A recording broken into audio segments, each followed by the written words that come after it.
This video is brought to you by the No Fear community. Today we are extremely happy to have Peter Sondergaard from Gartner to join with us in this No Fear interview. And let's start from the basics, Peter. What is your background as a leader and as an IT professional? Well, my background is really having worked in the IT industry now for about 30 years. Worked a little bit to begin with on the IT user side, and then really worked up through the ranks of several research organizations. So, you know, I've sort of learned it the hard way, if you want to say it that way. Yeah. Gartner is by far the best known advisor of the chief information officers and the executives around the world.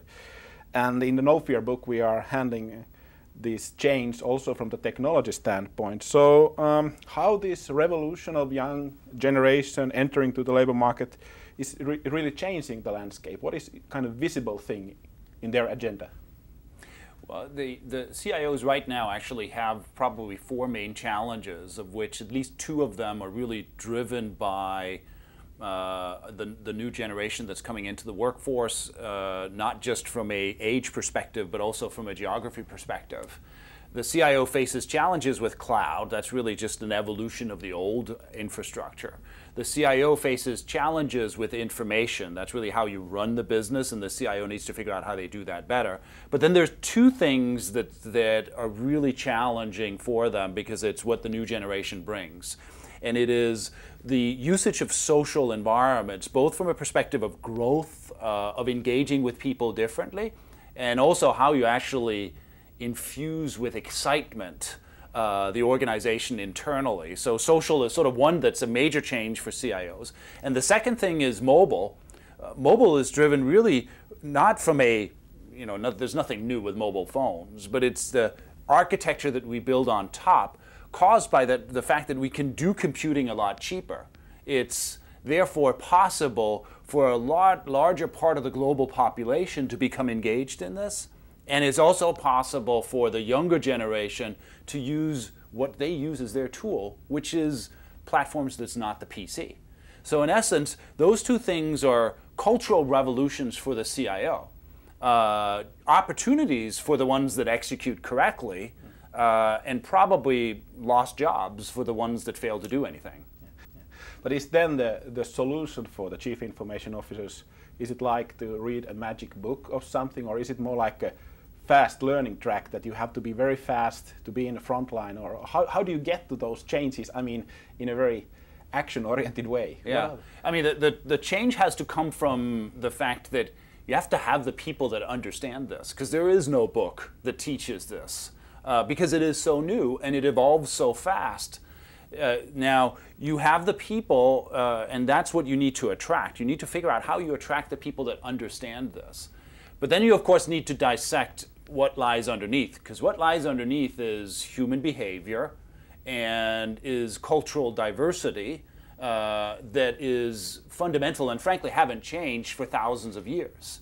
So if you understand this, and then set in context these new environments, have the people that understand how to then make it successful, that's really how you do this. And I'm sort of struck by, for example, you take Starbucks as a great example, inappropriate in some instances because it's primarily isolated in one area, but the CIO of Starbucks really understands how to use these media for the promotion of the business, extending it globally as a brand, and doing so with social media tools in ways that, frankly, others have not done yet.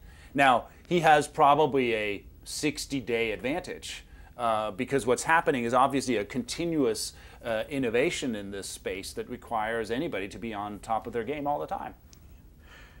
The other aspect of the change is the true globalization. I mean, the IT industry have seen the globalization, but it started from the cheap labor aspect and the cost standpoint. But now it's really clearly changing to hunt for the best talent wherever it's based. Now the question is, based on your experience after working with the chief information officers and other executives, are we as an executives prepared for this leadership challenge of leading those people when it's not anymore the labor cost, it's actually how to add value to those top talents around the world? Yeah, no, I mean, we are not at all prepared. I mean, we operate based on our own cultural heritage, which, you know, wherever you come from is sort of where you base your behavior. And we very fast need to learn that there's some fundamentals in how cultures engage with technology that is very different.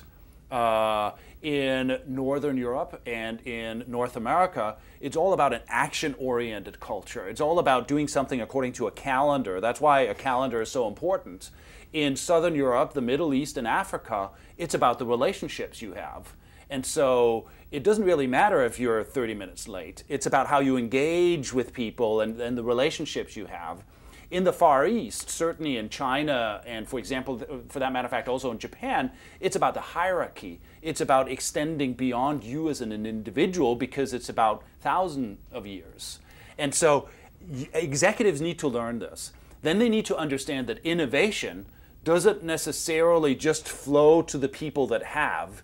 Innovation has been democratized, and so you will see innovation occur across the globe where you happen to have the right instances together, which obviously is people, is creativity, is some level of money, but also perhaps an approach that isn't about the most technically sophisticated, but stuff that just works. Yeah. Then coming back to you, Peter, as a leader, and a Gartner, you are without a doubt leading one of the biggest army of brain power and analysts around the world. So the question is how Gartner has changed and will change because of the revolution of PlayStation generation coming, and how you as a leader, how you have changed your behavior in practical terms. Yeah, so externally towards clients, obviously what we have been doing is making sure that we're at the cusp of what's happening, and so that we continuously evolve our expertise, bring in the people that have an understanding of where this is going so that we can advise clients. But we also as an organization need to engage. We have become highly virtual. We have become highly global. We have analysts in 28 countries. They work in global teams. They have to do so because they have to bring value in any part of the world to what is important from a technology perspective. And as you know, technology is now the key thing that really drives economic wealth. And so we're trying to place ourselves as being the advisors globally on all these aspects. We therefore also need to change our skill set on our work behaviors. We're using internally a lot of collaborative environments. We're doing a lot of experimentation, so we actually expect that many of them will fail. We're also trying to look at environments that engage with clients in a more effective manner. We basically linked up all of our clients now in a peer network that allows them also to share, all in the context of learning from the environment and now appreciating the fact that, as I said, innovation happens anywhere. And so we need to bring those clients in with sharing that with other clients, but also to therefore make sure that we're present where that happens. So Peter, the last and the trickiest question. No Fear, the whole book and all the videos, it's not only about the best practices, it's also the great mistakes. I think those are those where we can learn most. What are those specific things, specific mistakes or something what you have learned from the PlayStation generation and then which has really changed your own behavior as a leader? Yeah, I think, I mean, this is an excellent question because I think first and foremost, I've learned you have to admit mistakes. It's about the fact that you live in a society and an environment also inside the research organization which is fully transparent. So you have to admit mistakes, change things. You have to assume that you're never done. You're in a constant iteration, whether it has to do with how you manage teams, you know, the kind of work that we do, the approach to work, who gets involved. You can't assume that the formal structures are where decisions and new ideas come up. It is in the informal structures. And this is all things that you cover in the book, is that you have to be prepared to constantly innovate. and you have to do so on a global basis, because you cannot assume that centers of excellence happen where we had them in the past, Silicon Valley or the Boston area, or parts of Scandinavia and so forth. Innovation happens anywhere, and you have to be prepared to grab it, accept it, evolve it, and then constantly assume that it changes. And that's really what I think I'm on a constant process also of changing as a leader and part of the research organization, because I even learn every day as a result of this. Thank you, sir. Thank you for your contribution. Thank you.